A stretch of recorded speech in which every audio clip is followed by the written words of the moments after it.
Railway with Shyam YouTube channel पर आप सभी लोगों का स्वागत है। आशा करता हूँ आप सभी लोग बढ़िया होंगे। आज की इस वीडियो में मैं आप सभी लोगों के लिए आरआरबी एनटीपीसी भर्ती परीक्षा 2025 में पूछे जाने वाले जीके जीएस के अति महत्वपूर्ण 40 प्रश्नों का प्रैक्टिस सेट कराने वाला हूँ, जो आपकी एग्जाम के लिए सबसे ज़्यादा महत्वपूर्ण होने वाला है।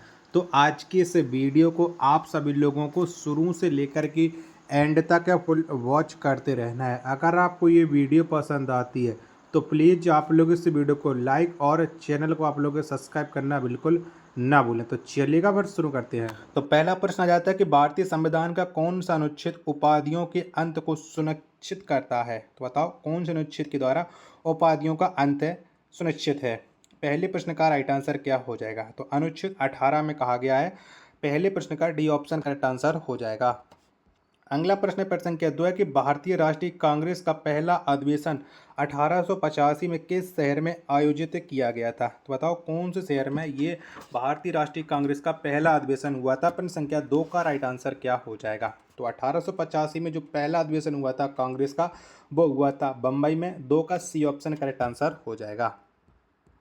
नेक्स्ट प्रश्न आ जाता है प्रश्न संख्या 3 की मालगुडी डेज पुस्तक के लेखक कौन है। तो बताओ किसके द्वारा ये मालगुडी डेज पुस्तक को लिखा गया। प्रश्न संख्या 3 का राइट आंसर क्या हो जाएगा। तो ये पुस्तक लिखी है आर के नारायण ने, यानी 3 का ए ऑप्शन करेक्ट आंसर हो जाएगा। नेक्स्ट प्रश्न है प्रश्न संख्या 4 की 2011 में जनगणना के अनुसार भारत का सबसे कम शहरीकृत शहर कौन सा है। तो बताओ कौन सा है।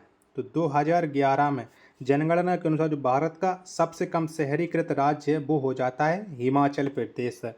प्रश्न संख्या 4 का सी ऑप्शन करेक्ट आंसर हो जाएगा। अगला प्रश्न आ जाता है प्रश्न संख्या 5 है चंद्रगुप्त मौर्य के गुरु कौन थे। तो बताओ इनमें से कौन है चंद्रगुप्त मौर्य के गुरु। प्रश्न संख्या 5 का राइट आंसर क्या हो जाएगा। तो विष्णुगुप्त ये चंद्रगुप्त मौर्य के गुरु हो जाते हैं, यानी 5वें प्रश्न का बी ऑप्शन करेक्ट आंसर हो जाएगा। अगला प्रश्न प्रश्न संख्या 6 आ जाता है कि 31 दिसंबर 1947 को भारत की संविधान सभा में कौन से प्रांत का प्रतिनिधित्व अधिकतम था, यानी कौन से प्रांत से सबसे ज़्यादा लोग हैं चुने गए थे 31 दिसंबर 1947 को भारतीय संविधान सभा के लिए। 6वें प्रश्न का राइट आंसर तो ये संयुक्त प्रांत से चुने गए थे। डी ऑप्शन करेक्ट आंसर हो जाएगा। वीडियो पसंद आ रही होगी तो प्लीज़ आप लोग वीडियो को लाइक और चैनल को सब्सक्राइब करना बिल्कुल ना भूलें।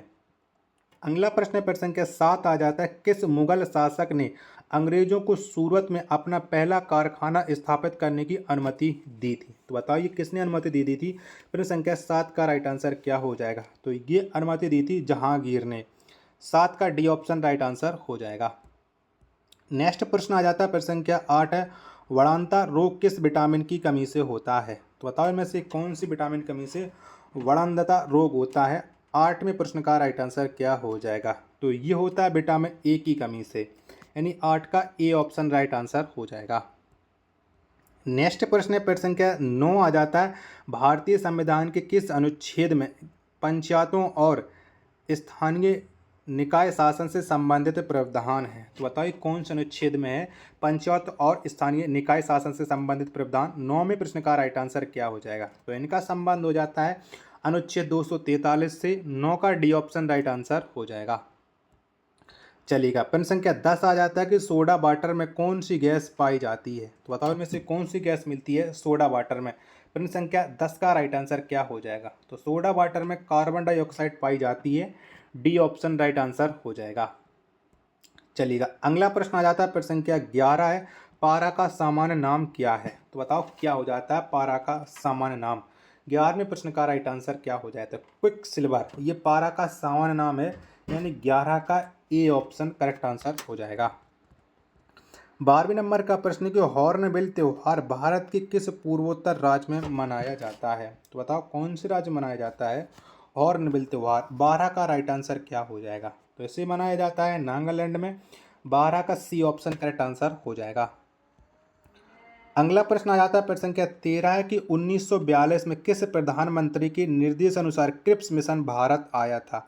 तो किसके निर्देश के द्वारा क्रिप्स मिशन को भारत में आया था। प्रश्न संख्या 13 का आंसर आपको बताना। एक ऑप्शन ये रहा, बाकी के 13 के 3 ऑप्शन में आपको दिखा रहा हूँ। जब तक आप लोग वीडियो को लाइक और चैनल को सब्सक्राइब करना बिल्कुल ना भूलें। तो बताओ क्रिप्स मिशन किसके निर्देश के अनुसार भारत में आया था? तो ये आया था विंस्टन चर्चिल के आदेश के। 13 का बी ऑप्शन करेक्ट आंसर हो जाएगा।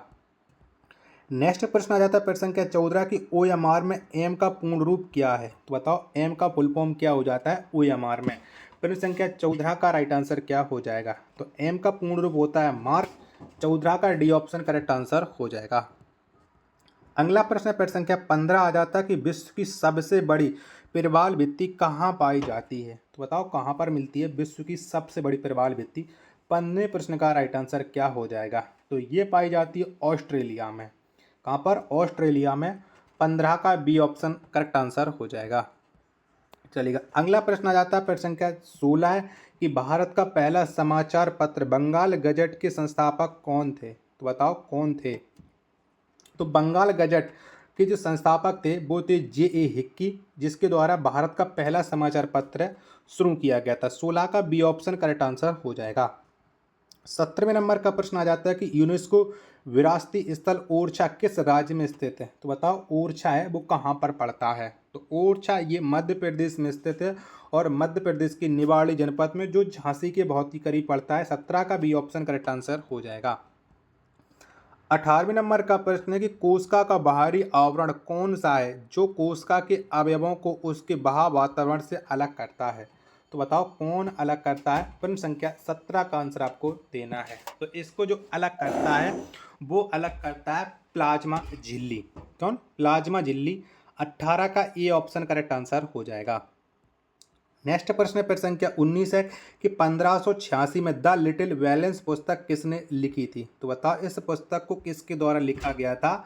The little valence. 19वें प्रश्न का राइट आंसर क्या हो जाएगा? तो इसे जो लिखा गया वो गैलीलियो और गैलीली के द्वारा लिखा गया, यानी 19 का बी ऑप्शन करेक्ट आंसर हो जाएगा।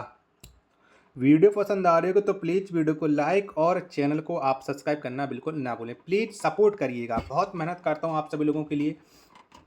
अगला प्रश्न आ जाता है प्रश्न संख्या 20 है कि ऑपरेशन विजय किस युद्ध से संबंधित है? तो बताओ ऑपरेशन विजय का संबंध है वो कौन सी युद्ध से है? 20 का राइट आंसर क्या हो जाएगा? तो इसका संबंध है कारगिल युद्ध 1999 से। 20 का डी ऑप्शन राइट आंसर हो जाएगा। अगला प्रश्न आ जाता है प्रश्न संख्या 21 है कि विश्व विरासत स्थल के रूप में अजंता की गुफाएं किस राज्य में स्थित हैं? तो बताओ अजंता की जो गुफाएं हैं वो कहाँ पर स्थित हैं? 21वें प्रश्न का राइट आंसर क्या हो जाएगा? तो अजंता की जो गुफाएं हैं ये औरंगाबाद महाराष्ट्र में स्थित हैं, यानी 21 का सी ऑप्शन करेक्ट आंसर हो जाएगा। चलिएगा अगला प्रश्न है प्रश्न संख्या 22 है कि भारतीय रिजर्व बैंक के पहले भारतीय गवर्नर कौन थे? तो बताओ कौन थे? तो भारतीय रिजर्व बैंक के जो पहले भारतीय गवर्नर थे वो थे CD देशमुख। कौन थे? CD देशमुख थे, यानी 22 का बी ऑप्शन करेक्ट आंसर हो जाएगा। नेक्स्ट प्रश्न प्रश्न संख्या 23 है कि यूएनओ में अस्थायी सदस्यों की संख्या कितनी है? तो बताओ कितने हैं? तो यूएनओ में अस्थायी सदस्यों की जो संख्या हो जाती है वो हो जाती है 10, यानी 23 का सी ऑप्शन करेक्ट आंसर हो जाएगा। अगला प्रश्न प्रश्न संख्या 24 आ जाता है कंप्यूटर मॉनिटर को किस नाम से भी जाना जाता है? तो बताओ इसका दूसरा नाम क्या है कंप्यूटर मॉनिटर का? 24वें प्रश्न का आंसर आपको देना है। तो इसका दूसरा नाम हो जाता है BDU, यानी 24 का बी ऑप्शन करेक्ट आंसर हो जाएगा। आशा करता हूं कि यहाँ तक के प्रश्न 24 आपको जरूर पसंद आए होंगे। जब तक मैं आपको 25वें प्रश्न तक लेकर के चलता हूं तब तक आप लोग देख लीजिएगा कि आपने वीडियो को लाइक किया है कि नहीं किया है। नहीं किया होगा तो कर दीजिएगा, प्लीज़ सपोर्ट जरूर कर दीजिएगा। चलिए अगला प्रश्न प्रश्न संख्या 25 है कि पृथ्वी का बाहत्तम हिस्सा कौन सा है? तो बताओ इनमें से कौन सा पृथ्वी का बाहरी हिस्सा? 25 का राइट आंसर क्या हो जाएगा? तो ये हो जाता है Krishna. A option correct answer हो जाएगा। नेक्स्ट प्रश्न प्रश्न संख्या 26 है कि early history of the India पुस्तक के लेखक कौन है? तो बताओ ये पुस्तक किसके द्वारा लिखी गई है? Early history of India. चारों ऑप्शन आपकी स्क्रीन पर शो रहा है, फटाफट से बताओ 26 का राइट आंसर क्या हो जाएगा? तो इस पुस्तक को विंसेंट आर्थर स्मिथ के द्वारा लिखा गया है। 26 का जो राइट आंसर होगा वो ऑप्शन संख्या डी एकदम करेक्ट आंसर हो जाएगा। चलिएगा 27वें नंबर का प्रश्न आ जाता है कि नीति आयोग के पहले अध्यक्ष कौन थे? तो फटाफट से बताओ कौन थे नीति आयोग के पहले अध्यक्ष? 27 का राइट आंसर क्या हो जाएगा? तो नीति आयोग के जो पहले अध्यक्ष थे वो थे नरेंद्र मोदी। 27 का डी ऑप्शन राइट आंसर हो जाएगा। चलिएगा, अगला प्रश्न है प्रश्न संख्या 28 आ जाता है कि मुर्देश्वर मंदिर किस राज्य में स्थित है। तो फटाफट से बताओ ये मुर्देश्वर मंदिर है वो कहाँ पर स्थित है। 28 का राइट आंसर क्या हो जाएगा। तो ये स्थित है कर्नाटक में। 28 का ए ऑप्शन राइट आंसर हो जाएगा। नेक्स्ट प्रश्न प्रश्न संख्या 29 आ जाता है कालिदास सम्मान किस राज्य सरकार द्वारा दिया जाता है। तो बताओ कौन सी राज्य सरकार है वो कालिदास सम्मान देती है। 29 का राइट आंसर क्या हो जाएगा। तो ये कालिदास सम्मान है वो मध्य प्रदेश सरकार के द्वारा दिया जाता है। 29 का ए ऑप्शन राइट आंसर हो जाएगा। अगला प्रश्न प्रश्न संख्या 30 है किस वर्ष में भारत के गवर्नर जनरल को वायसराय की उपाधि दी गई थी।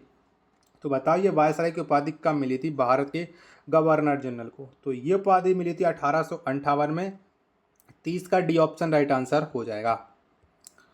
अगला प्रश्न प्रश्न संख्या 31 आ जाता है केंद्र सरकार द्वारा योजना आयोग को कब भंग किया गया था। तो बताओ कब भंग हो गई थी योजना आयोग, वो भी केंद्र सरकार के द्वारा, क्योंकि इसके स्थान पर नीति आयोग की स्थापना हो गई। 31 का राइट आंसर क्या हो जाएगा। तो 2014 इसका राइट आंसर हो जाएगा, यानी 31 का बी ऑप्शन। चलिएगा, नेक्स्ट प्रश्न प्रश्न संख्या 32 है कि निम्नलिखित में से सबसे कम आयु के नोबेल पुरस्कार विजेता कौन है। इन बताओ इनमें से किसने सबसे कम आयु में नोबेल पुरस्कार प्राप्त कर लिया था। 32वें प्रश्न का राइट आंसर क्या हो जाएगा। तो ये प्राप्त किया था मलाला यूसुफजई ने, यानी 32 का डी ऑप्शन करेक्ट आंसर हो जाएगा। चलिएगा, अगला प्रश्न आ जाता है प्रश्न संख्या 33 है कि नीले लिटमस को लाल रंग में बदलने वाले विलियम का पीएच मान क्या होगा। तो बताओ क्या हो जाएगा। तो नीले लिटमस को लाल रंग में बदलने वाले जो विलियन होता है इसका जो पीएच मान होता है वो होता है 7 से कम। क्या होता है 7 से कम होता है, यानी 33 का सी ऑप्शन करेक्ट आंसर हो जाएगा। अगला प्रश्न प्रश्न संख्या 34 कि भारतीय स्टेट बैंक की स्थापना किस वर्ष से हुई थी। तो बताओ कब हुई थी भारतीय स्टेट बैंक की स्थापना। तो ये स्थापना हुई थी 1955 में। 34 का ए ऑप्शन करेक्ट आंसर हो जाएगा। नेक्स्ट प्रश्न प्रश्न संख्या 35 आ जाता है भारत द्वारा प्रक्षेपित विश्व के सबसे छोटे अंतरिक्ष यान का नाम क्या है। तो बताओ भारत ने कौन सा अंतरिक्ष यान प्रक्षेपित किया है जो विश्व का सबसे छोटा है। तो इसका नाम है स्पाइटस। 35 का डी ऑप्शन करेक्ट आंसर हो जाएगा। 36वें नंबर का प्रश्न आ जाता है कि प्रधानमंत्री सांसद आदर्श ग्राम योजना कब शुरू की गई थी। तो बताओ कब शुरू हुई थी ये प्रधानमंत्री सांसद आदर्श ग्राम योजना। तो इस योजना को 11 अक्टूबर 2014 में शुरू किया गया था, यानी 36वें प्रश्न का ए ऑप्शन करेक्ट आंसर हो जाएगा। आशा करता हूँ कि ये वीडियो आपको जरूर पसंद आई होगी। तो प्लीज़ आप लोग इस वीडियो को लाइक और चैनल को आप सब्सक्राइब करना बिल्कुल ना भूलें। मिलते पर अपने एक और नेक्स्ट वीडियो के साथ, तब तक के लिए धन्यवाद। जय हिंद।